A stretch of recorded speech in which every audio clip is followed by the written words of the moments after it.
Welcome to the Disability Sport Info Show, the podcast that explores academic knowledge about disability sport. My name is Dr. Chris Brown, and I'm an academic with an expertise in disability sport. Each episode, I focus on a specific topic of disability sport and speak to academic experts to understand the area in more depth. So, join me and listen to the Disability Sport Info Show to get an expert view on disability sport. Hello listener, welcome to another episode of the Disability Sport Info Show. This episode explores cheating methods in Parasport. My guide is former Paralympian Ali Jawad, who is conducting a PhD in this area. I caught up with Ali to find out more. Thanks so much for joining, Ali. Really great to have you here today. And I'm really interested in your PhD work. So I understand it's about anti-doping in Paralympic sport. So probably just to start off, would you be able to talk about what your PhD research is about and why it's important? The PhD is a focus of not only anti-doping, but other potential Paralympic cheating methods in parasport. What I mean by that is classification and boosting. So it measures substance doping, classification doping, and also boosting in parasport. It's trying to kind of basically find data to give us a prevalence rate because as you're probably aware, when it comes to anti-doping, it's all focused on Olympic and non-disabled sport. There's never been any studies done on the prevalence of anti-doping or even cheating in parasport. And I felt that was a huge gap that needed to be addressed with how popular the Paralympic Games are at the moment. And why do you think there hasn't been any studies on Paralympic sport and doping and cheating? That's a good question. You have to remember the Paralympic Games, it's still in its infancy compared to the Olympics. Therefore, anti-doping infrastructure and resources have been hard to come by for the IPC historically. And they've grown every single year to make sure their resources are more robust and all their policies are up to date. But you have to remember, to be able to test and monitor and educate, it's a lot of financial resources that you need to do that. And unfortunately, they haven't got the resources like the IOC. So it's taken a very long time to get to a position where they can police it properly. And that's fine because as an organisation, they're going to keep growing. And I think they're going to improve that as they go along. Okay. And just whilst we're on this topic, so obviously you are a Paralympian, former Paralympian or current Paralympian still? I'd say an indefinite break, but I've been to 4 games. So I guess, I've been around for a long time. Do you feel like you were playing on a level playing field? I think in powerlifting specifically, I've always said no because, the other countries I'm up against haven't got the kind of anti-doping infrastructure that we have in the UK. Now, they haven't got the resources like we have here. So we are very lucky to have UCAD and they're very well funded. And I feel like UCAD are one of the gold standard anti-doping agencies in the world. And the countries that I'm up against, they lack them sort of resource. So they're more high risk to potentially cheat if they wanted to. Now, for me, you can blame the system for not being robust enough. You can blame the system for not helping these countries more to make sure they have got things in place. Or you can blame the country itself about the lack of appetite to invest. It's a whole, people have to work together to make sure that countries are adhering to the international standards set by WADA. You talked about for your PhD, you're looking into, I think, 3 different kind of areas, probably substance abuse, boosting, and classification. Yeah. Now, this might be a tricky question to answer, but what do you feel is the area where there's most cause for concern? This probably sounds weird from an anti-doping PhD, but it's probably classification. I think classification is the biggest threat to the integrity of the Paralympic Games because it's fundamental to classify athletes in them classes. And if you get that wrong, the whole infrastructure falls. And I think until we get a number of the prevalence rate of intentional misrepresentation, we're not going to know how big the problem is. And 2, what policies can we put in place to make sure that, we are catching people. And unfortunately, at the moment, it's difficult because you can't prove it you can't prove it. It's hard to prove somebody's, faking their impairment. It's so hard. And I have got sympathy for the IPC, but they've known about it for a long time and had time to put things in place. So it's about time that they use research to drive their thinking. And they are, they've got loads of studies out there in terms of the classification system itself, but none on the prevalence of IM. Okay, and for those who aren't aware of this issue, what is it about classification that potentially causes some difficulties in understanding the integrity of the sport or fairness? Yeah, so in Paralympic sport, athletes are put into impairment classes that deem them as a similar ability, depending on their impairment. Now, some athletes potentially could manipulate their impairment to classify in a favourable class. So they're at the kind of, when it comes to a spectrum, they're at the more abled spectrum in that class to give them more advantage of placing higher. Right. And that is called intentional misrepresentation, which is not allowed. However, to actually measure that it's pretty difficult. Yeah, we've got individuals with impairments. We're trying to make sure that it's a level playing field for all. How do the classifiers go about trying to make sure everyone is in the right class? Yeah, so athletes are, depending on your impairment, like, so someone like me being an amputee, I don't have to be classified because my legs are not going to grow. My impairment is not going to change. So I've got a permanent classification.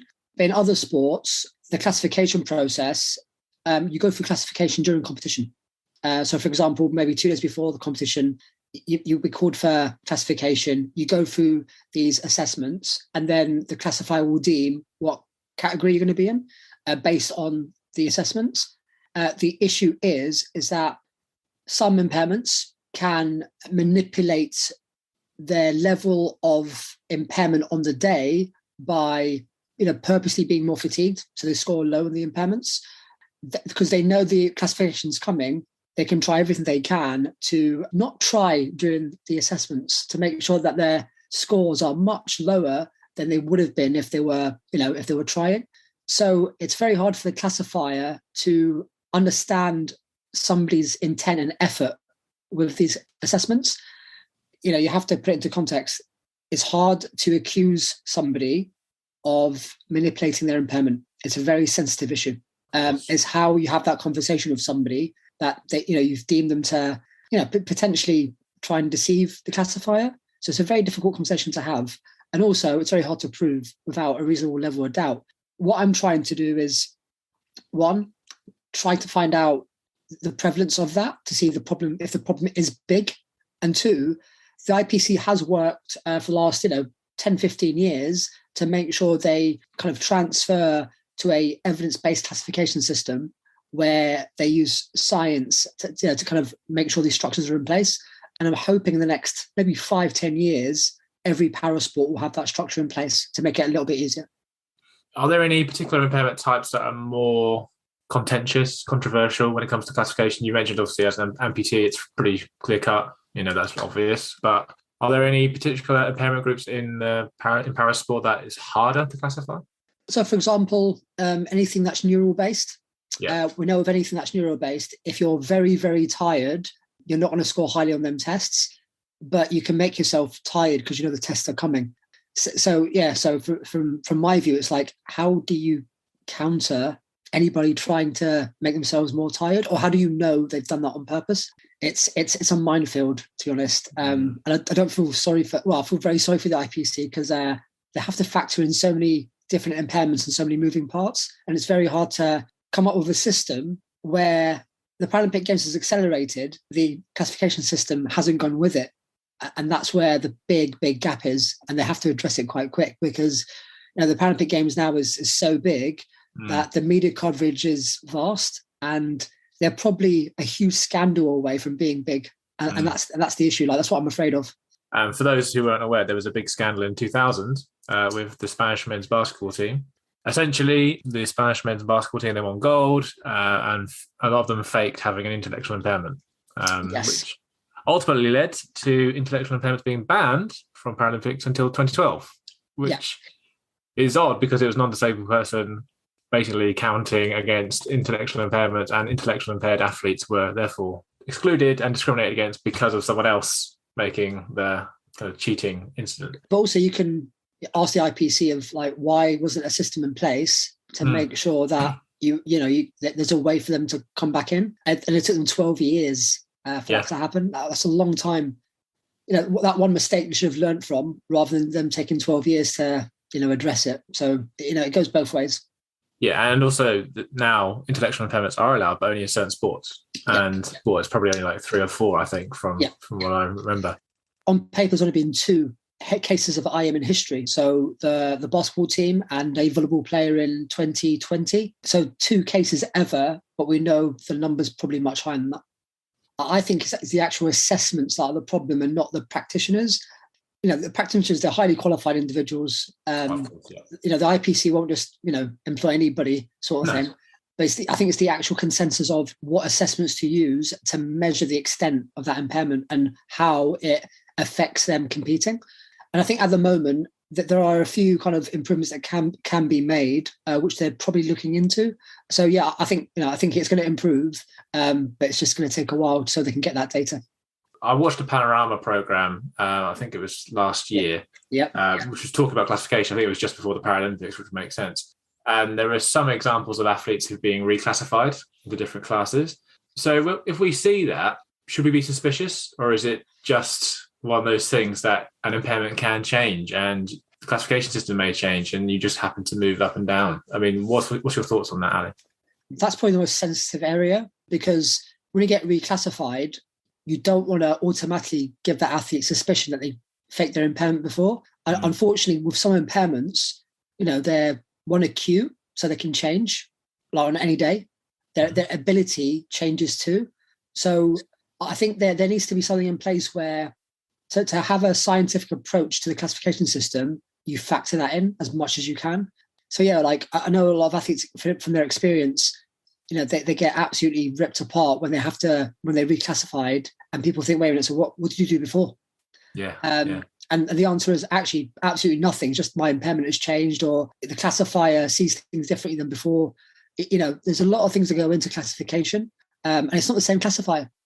I was just going to say, presumably it's not always the same one, is it? It's not the same one. So every classifier is going to be different. It's going to be more subjective. It's going to be based on somebody's opinion, based on the assessments done. And that's where there needs to be a more, as I said, a scientific approach where you base on actual data rather than somebody's opinion, which kind of differs when you're seeing different people. Yeah, and as part of your PhD, you said one of your kind of focuses is to get a prevalence rate, which is probably going to be quite tricky. So early ideas of how you might try and catch some of the prevalence rates? What's your thought processes there? Yeah, so we know that like doping in non-disabled sport, to try and get prevalence data is really hard because not many athletes are going to admit to cheating to you because they think you're trying to get them. However, there has been some models where you've got a kind of randomized question models.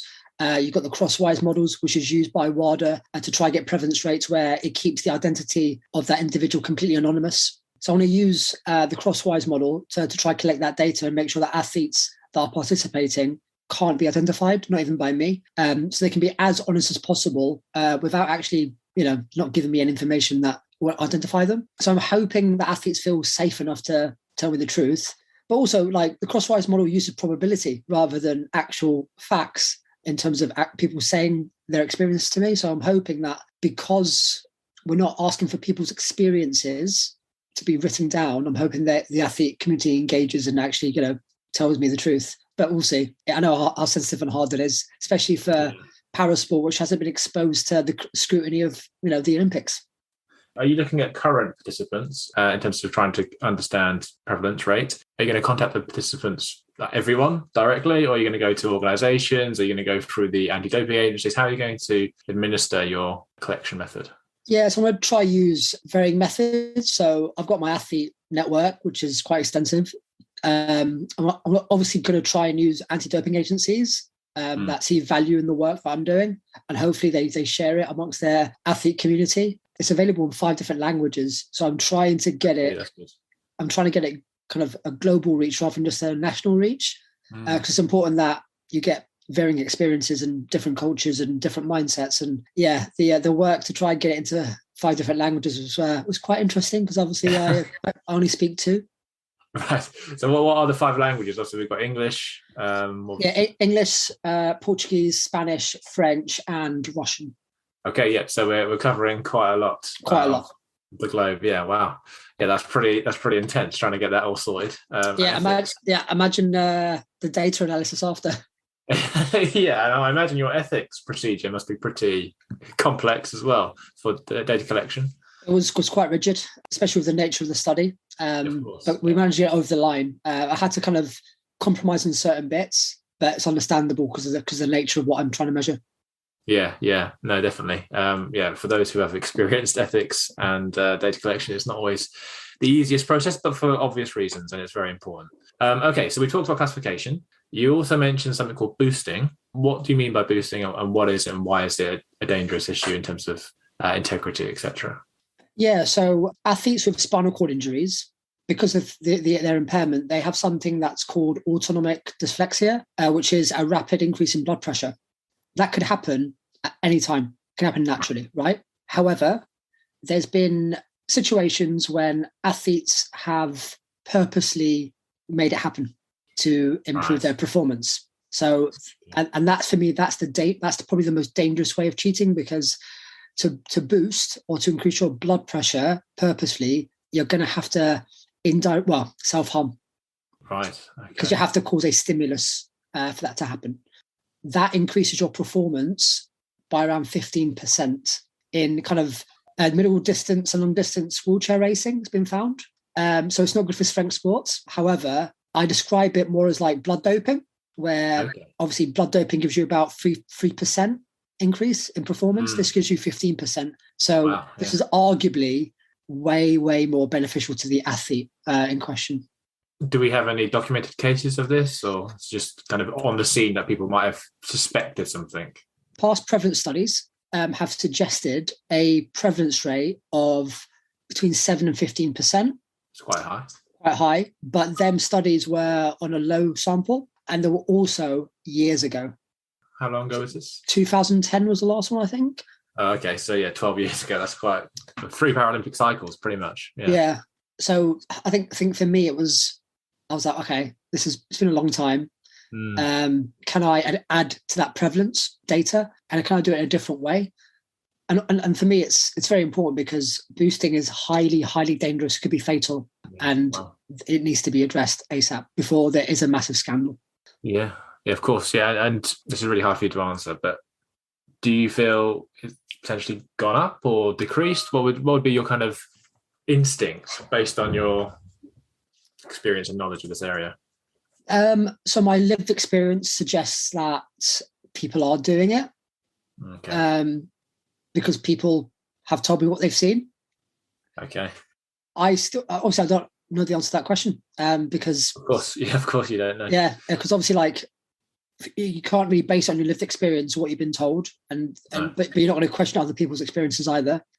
So that's why it's very important that these prevalence studies are done regularly and consistently to make sure we have got a number or even a range to make sure that, we know the problem and how to counter that problem. So yeah, I think there's still a long way to go before we know the size of both problems, really, when it comes to classification and boosting. However, because people are not asking why is it an anti-doping study and not a cheating study? Well, I'm trying to maybe think about a more cost-effective way to regulate them, and that's where anti-doping comes in, and that's why it's an anti-doping study. Okay, and so that moves us nicely to the kind of final stream of the kind of cheating, doping area that you're looking at. So yeah, people may be not aware of the classification issue, boosting, but probably they're aware of performance enhancing drugs. So what's the state of play in terms of parasport and performance enhancing drugs? So on paper, you think it's non-existent because, as you know, WADA only catch 1% when it comes to sanctioning athletes globally based on the tests they've done. And we know that the prevalence rates are between, it can range from 5 to 40%. I think it's probably 15% prevalence rate. That's just from from my experiences and everything that I've read. And I guess it's hard to actually define what doping is, because a lot of athletes think doping is a different meaning to them. Some athletes think taking supplements is a doping offence. Some athletes think they're allowed to push it to the limit and take supplements. So the definition of doping is still very, very confusing, and it's very hard for them studies to actually give a clear definition of what doping is. But WADA define it as the occurrence of one or more anti-doping rule violation, which doesn't help things at all. Even them studies that have been done on prevalence been very problematic for them, because the definition itself it's just not clear. Yeah, and you talked about this fuzzy definition. What role does culture play as well? I mean, I suppose we have a very specific viewpoint. We like to think certainly that we're hard on doping in this country and that we like to have the idea of fair play. Yep. Is that consistent across the world, different cultures? Probably not, is it? So how does the role of culture play as well in terms of anti-doping? I'll say massive. I've talked to other nations and other athletes, and some of their views are crazy. You're thinking, wow, if that's the culture there and that's how they see anti-doping, then we're all in trouble. That's why WADA have got an international standard, and that international standard has to be adhered to by every country for them to be, for them to compete. The issue is that international standard for me is still quite low. It's low because other nations just haven't got the resources to up their game, and it's how you kind of help them countries increase in their resources, but also using more established organizations like anti-doping agencies like the UK, like Australia, like America, to actually buddy up and help these other nations. So there's a lot we need to do, and we can't keep blaming the country itself when the international standards, for me, is still quite a low standard for you to adhere to. There needs to be a lot done. What processes are there for whistleblowers or those who suspect something? So if you were competing now and you saw something, you thought, oh, this isn't right, what would be the process? Yeah, so I guess in the new WADA code, they've updated it now to protect whistleblowers. I think they've learned a lot from the lack of willing whistleblowers that wanted to come forward. And you have to remember, Russia only got exposed because of a whistleblower. Yes. Yeah. It's not like WADA found Russia were doping. It was a whistleblower that kind of ousted them out. So WADA knew that they had to protect whistleblowers in the future code. So now there's an 11th anti-doping rule violation where you can't threaten or manipulate a whistleblower because it's a banned offence, which is great for whistleblowing and the fact that whistleblowers are protected now under the code. The issue is, I always say to whistleblowers, do not make it public that you're whistleblowing, because then WADA can't really protect you. So do not make it public that you've whistleblowed. Just follow kind of their guidance and their advice and make sure it's done in a way that you're comfortable at giving that information, and they'll go and investigate it. So WADA now have got a process in place. Your national anti-doping agencies like ours in the UK, you got to protect your sport, so you can report anything that's suspicious to UCAD and you're anonymous, unless they have to unless there's something they need to investigate urgently. They might then, they're going to work with you to make sure that you're protected at all costs. So now with the new code, there is way more protection. But 10 years ago, there was nothing. So in terms of the prevalence, obviously that's a big part of PhD. What role do you think the media plays in terms of its reporting on Paralympic sport and Olympic sport when it comes to doping? Are the media turning a critical eye to Paralympic sport in the same way they are as Olympic sport? The answer is no. I think this is probably a cultural thing or a perception that people are, disabled people don't cheat. Well, yeah, that's interesting. That's why I was wondering if you're going to say that. Why do we have this? Why do we have this perception? Well, it's a perception that as a disabled person, I have to be appreciative that I'm just playing sport and I'm just participating. Yes. And I should be thankful that I'm on the stage, and I'm not going to blow it by cheating. Of course not. Disabled people don't do that. Now we know that when it comes to society, a lot of people might manipulate their impairment to get better disability benefits. So it happens in society. So why don't we transfer it a very competitive environment at the top level where the prizes and the rewards are huge?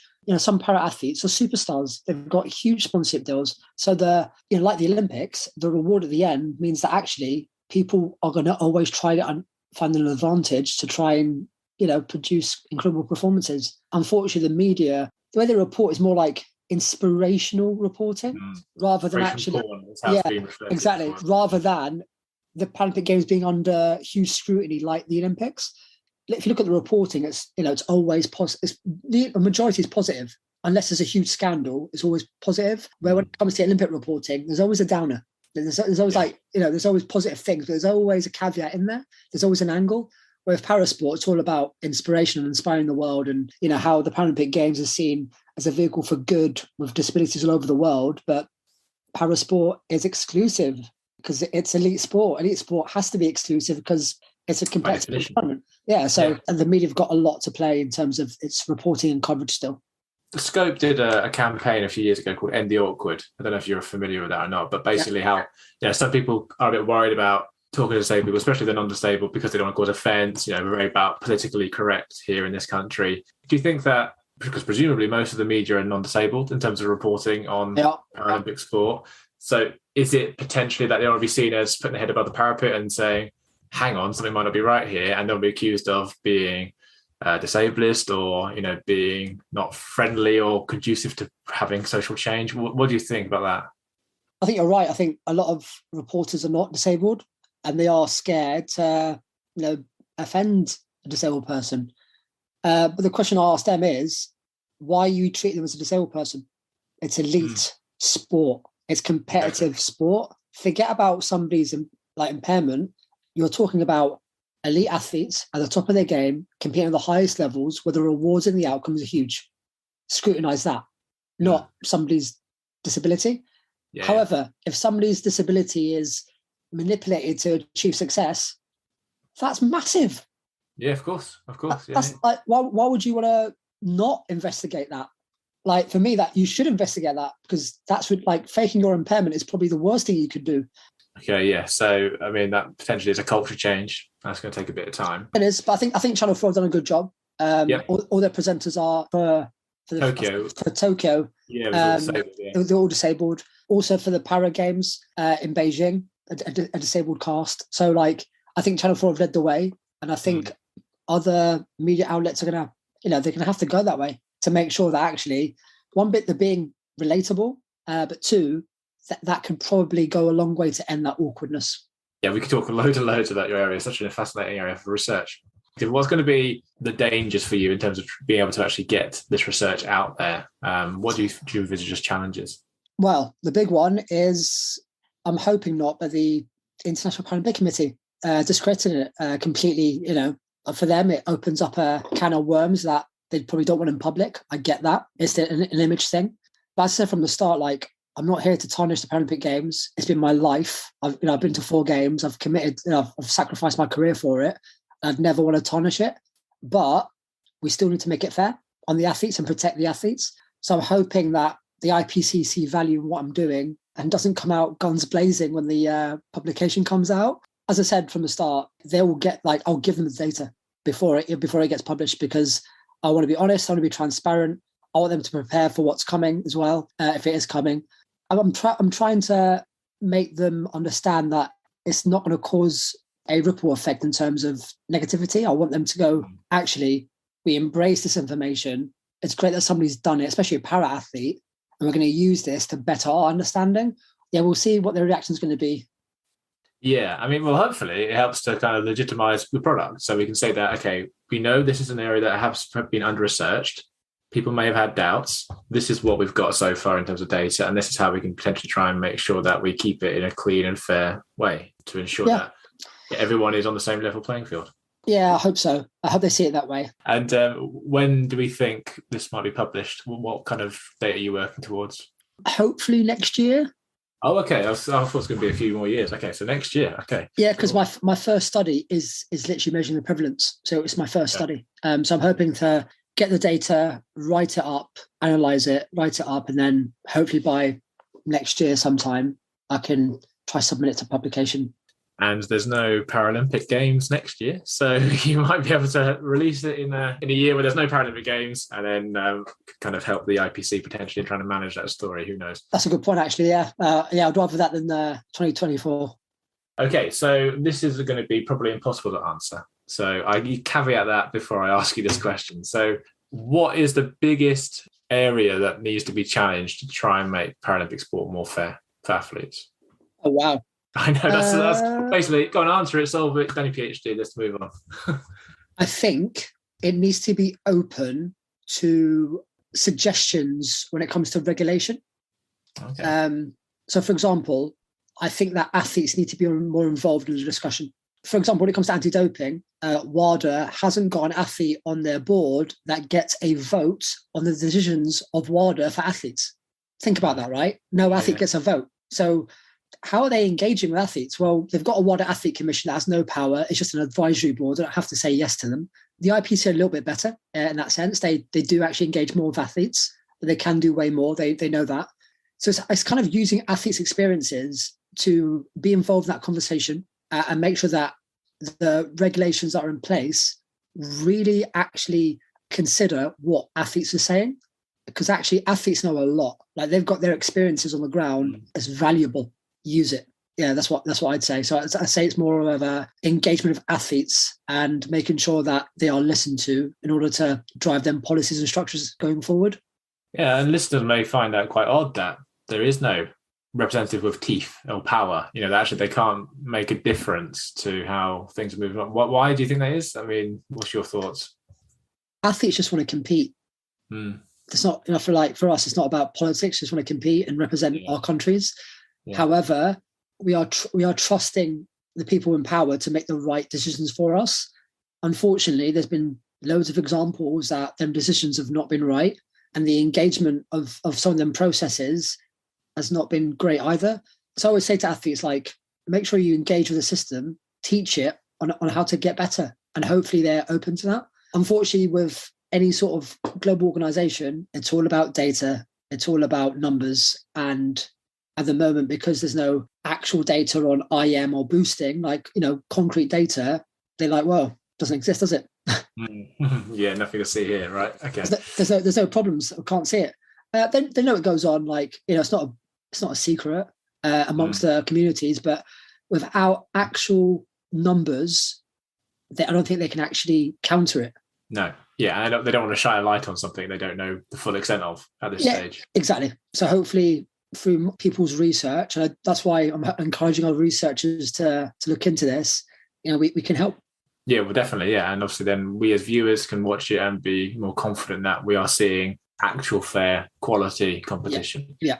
Well, I think I speak for everybody listening that good luck with this research. It's very important. Probably going to be some challenges along the way for sure, which I'm sure you're very aware of. Looking forward to the first release of your study, or your first results of your study next year. Fingers crossed you're able to get the data. And excellent area of research, and really great talking to you, Ali. No, thank you.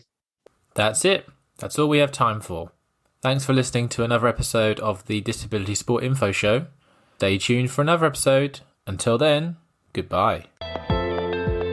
You've been listening to the Disability Sport Info Show, academic insights into disability sport.